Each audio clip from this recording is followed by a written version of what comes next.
চাঁদাবাজির কথা, মিটফোর্ডের সময় তার সম্পৃক্ত ছিল সেই ঘটনায়, সেই কথাগুলো আসছে, মামলা হলো না কেন কোনো? এখানে বাংলাদেশের রাজনীতিতে আদর্শিক অবস্থান থেকে তো দল বদল এবং দলে নেওয়ার বিষয়টা ডিপেন্ড করে না, এটা আমরা জানি, যার যার সুবিধা মতো নেয়। যে কারণে যখন ইসহাক সরদার বিএনপিতে ছিল তখন এনসিপি বা অন্যরা তার বিরুদ্ধে চাঁদাবাজির অভিযোগ, পত্রিকায় রিপোর্ট হওয়া, এসব আলোচনা করত, আর বিএনপি সেটাকে ডিফেন্ড করত। এখন আবার সে বিএনপি থেকে বহিষ্কৃত হয়েছে দলের সিদ্ধান্ত অমান্য করে নির্বাচন করার কারণে, আবার এনসিপি তাকে নিয়েছে। এখন এনসিপি তাকে আবার বলছে সে চাঁদাবাজির অভিযোগ ছিল, এটা প্রমাণিত না। আবার বিএনপির পন্থীরা আবার সে বলছে যে চাঁদাবাজের অভিযোগ আছে, তাকে নিয়েছে। ওইটা খুবই সামান্য ব্যাপার। বাংলাদেশের রাজনীতিতে এটা অহরহ ঘটে। যদি এনসিপিকে আমি একটু ভিন্ন মাত্রার নৈতিক মানদণ্ড নিয়ে রাজনীতি করা দল হিসেবে ভাবতাম, তাহলে এই প্রশ্ন আমি তুলতাম। এনসিপিকে আমি বাংলাদেশের ট্রেডিশনাল দোষে গুণে মিলিয়ে অন্য যেই মধ্যপন্থা রাজনৈতিক দল তার থেকে এক বিন্দু আলাদা ভাবি না বলে এই প্রশ্নটাই আমি করিনি, এই আলোচনায় যেতে চাই না।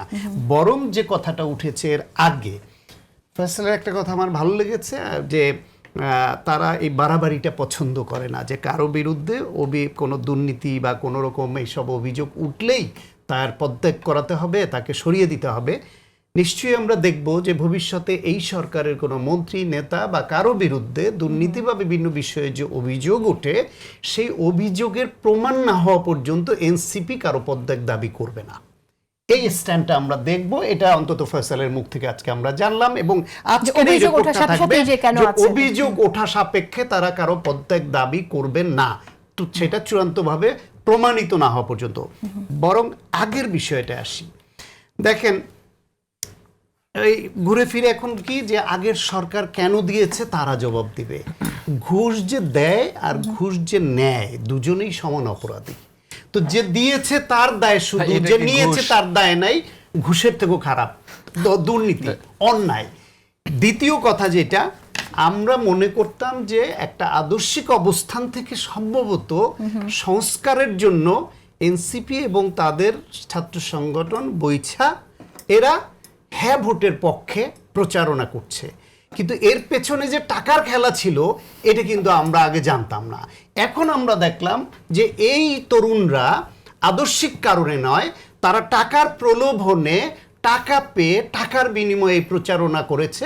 সুতরাং এর কত অংশ টাকায়, কত অংশ বিক্রি হয়ে, আর কত অংশ আদর্শিক অবস্থান থেকে, এই প্রশ্নটা নতুন করে সামনে আসবে।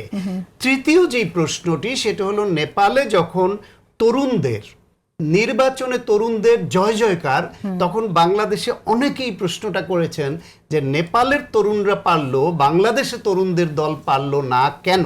তাদের এই শোচনীয় অবস্থা কেন? যুদ্ধ অপরাধী, স্বাধীনতা বিরোধী, ধর্মাশ্রয়ী, অপরাজনীতি করা অভিযুক্ত একটা রাজনৈতিক দলের কাঁধে চড়ে তাদের 6টা এমপি পদ বাগিয়ে নিতে হলো কেন?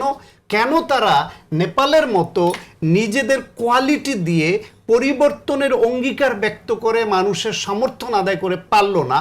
এই না পারার পেছনে ছিল এই কারণগুলো, যে একটা জিনিস এক্সপোজড হয়েছে, যে এই তরুণদেরকে এই গণঅভ্যুত্থানের পরে একটা বিশেষ গোষ্ঠী বিভ্রান্ত করেছে, তাদের নানান রকমের প্রলোভনের ফাঁদে ফেলেছে।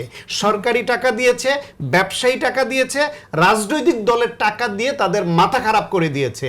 জামাতের টাকায় নির্বাচনের প্রলোভন, সরকারি টাকায় প্রচারণার প্রলোভন, বিভিন্ন জায়গা থেকে তাদেরকে টাকার যে প্রলোভন, যার ফলে নেপালে এরকম স্বার্থান্বেষী গোষ্ঠী নেই? নেপালে স্বার্থান্বেষী গোষ্ঠী ব্যর্থ হয়েছে।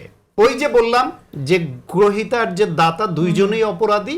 নেপালে এক ধরনের অপরাধীরা চেষ্টা করলেও গ্রহীতার অনাগ্রহের কারণে তারা সফল হয়নি। বাংলাদেশে দাতা এবং গ্রহীতা একাকার হয়ে গিয়ে তারা এইখানে স্বার্থ এবং নীতি নৈতিকতা বিসর্জন দিয়েছে বলে ওই যে প্রলোভন সৃষ্টিকারীরা সফল হয়েছে, যে কারণে বাংলাদেশের তরুণরা পারেনি। ফলে আমাদের যে পরিবর্তনের দুর্দান্ত একটা আকাঙ্ক্ষা তৈরি হয়েছিল, সেই আকাঙ্ক্ষাটা হোঁচট খেয়েছে।